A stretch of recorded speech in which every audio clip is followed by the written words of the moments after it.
In this world, I know what I'm looking at when I see certain people. I know who's the demons and I know who's the angels.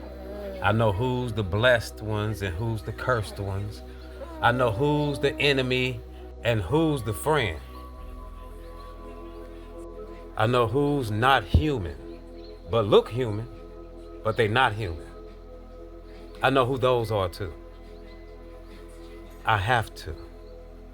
All these things come natural to me, but I have to know these things. Y'all understand? The spiritual attacks that come my way be crazy. Put it like this. If the Lord deal with you in such a way where he take you and show you the future, don't you think all the demons in the neighborhood seen that when it happened? Don't you think everybody seen that? Yeah. And just because I know my enemies, that don't mean I come out and sing and dance and say, hey, I know who you are, buddy. What's up? I see you over there. You don't do that. You just mind your business. And my business is like a highway moving forward. You understand?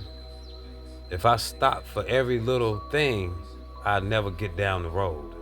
You fill your tank, you prepare yourself, and you hit the road, and you move forward until you reach your destination. Now, a lot of this stuff, y'all wondering, what is he talking about? He's all over the place. I'm just gonna leave it like that. Okay? Sometimes things need to be said and not explained. Figure it out, or maybe it's not for you. I've seen a lot of things in this world, y'all. I'm gonna do a whole new series on past lives, and then I'm gonna do a whole new series on what actually happened to me, step by step. I'm gonna do another set of videos like that, because you know I only last about 2 weeks on TikTok. They take me off because they don't want y'all to listen to me. Okay? But I want y'all to know sometimes I don't speak straight out. Sometimes I speak kind of roundabout. And those who know what I'm saying and what I mean gon' pick up on it and understand. Because everything ain't for everybody. These days in particular, anybody that's trying to survive and want to leave this world in a spiritually decent fashion, they want their soul to be in a good place when they leave, then be aware of your spiritual surroundings. And if you ain't spiritual, you better get spiritual, because this the time. Look around you. Look around you. Look and see the catastrophe brewing around you. Yep. And the people of America is delusional. They play crazy. Whole world falling apart, and they walking around acting like everything's normal. It's pitiful, man. What I saw is literally gonna come true, and that's bad. That's a bad thing, because I saw everybody dead, pretty much. You get what I'm saying? And America itself is just toast. I don't care what nobody say. We're gonna watch this place crumble into history. But yeah, it's real out here. Spirits are real, demons are real, sleep paralysis is real when they holding you down.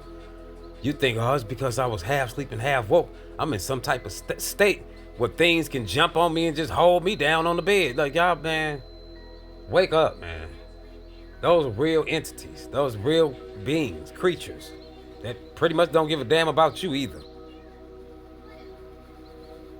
They out for malicious reasons. You get what I'm saying? I've seen men change and morph into a giant monster right in front of me. I seen a man do that. Go from a regular man, but he was all shadowy looking. He was running behind me. I was going down the street car, what was that, 367, coming back from the gas station. I had walked up to the gas station. This is when I first got back to St. Louis, about 2 years, a year and a half ago. I made a video about it.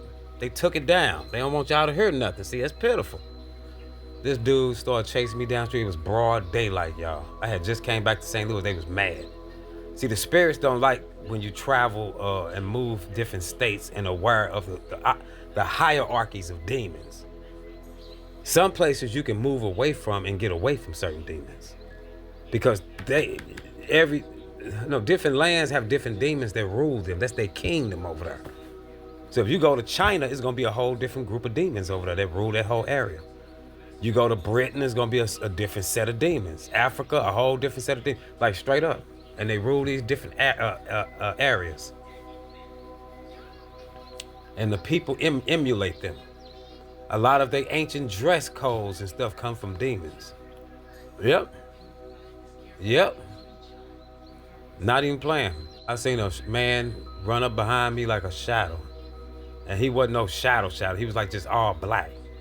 And he morphed and changed into a giant monster that was tall as the trees.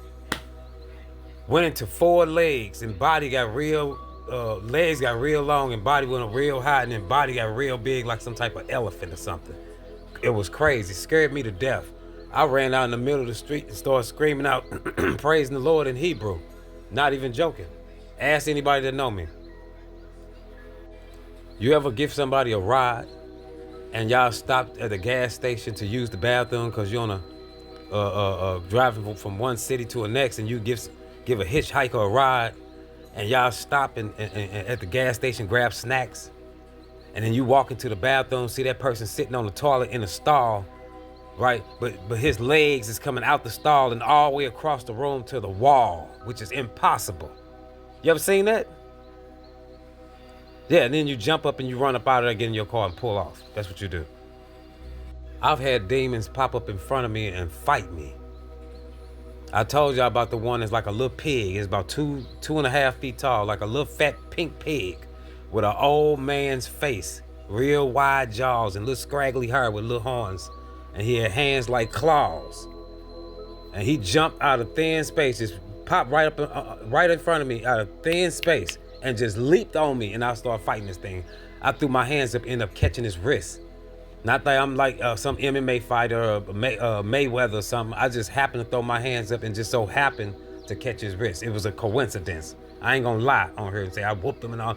I just happened to catch his hands, okay? And I threw him off me 3 times. He bounced back each time like a rubber ball, right back on me. The 3rd time, my partner Jimmy walked in the room and he disappeared. These real stories, y'all. I'm telling y'all this type of stuff so you'll know what type of stuff be on my mind. You understand what I'm saying? So some things I don't trip off of, or if I say certain things on here and you don't know what I'm talking about, don't even trip. Just try to figure it out. If you can't, don't worry about it, or just ask me. Hey, what did you mean by this or that? Okay? When I was young, I was in the music industry. I had 2 major record deals.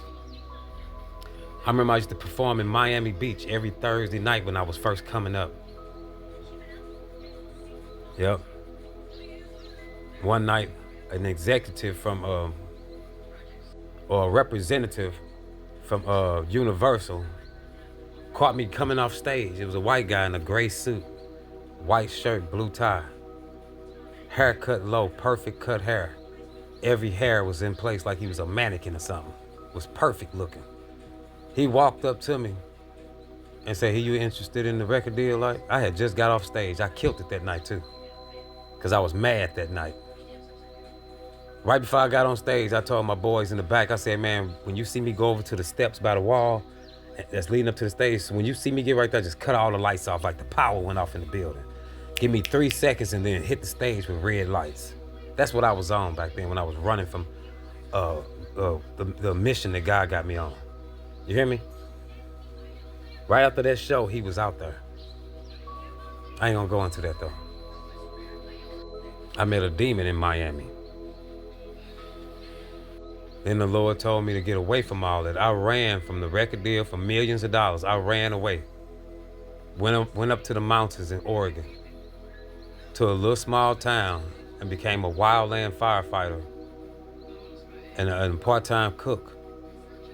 And I lived a peaceful life with no rap music, no nothing, for a decade. Yep. From time to time, I had friends from time to time. I'd go out to the local bar and kick it with them, and whatever little music they played there, I heard, you know. But, yeah, the Lord got us on a journey, y'all. He got me on a journey.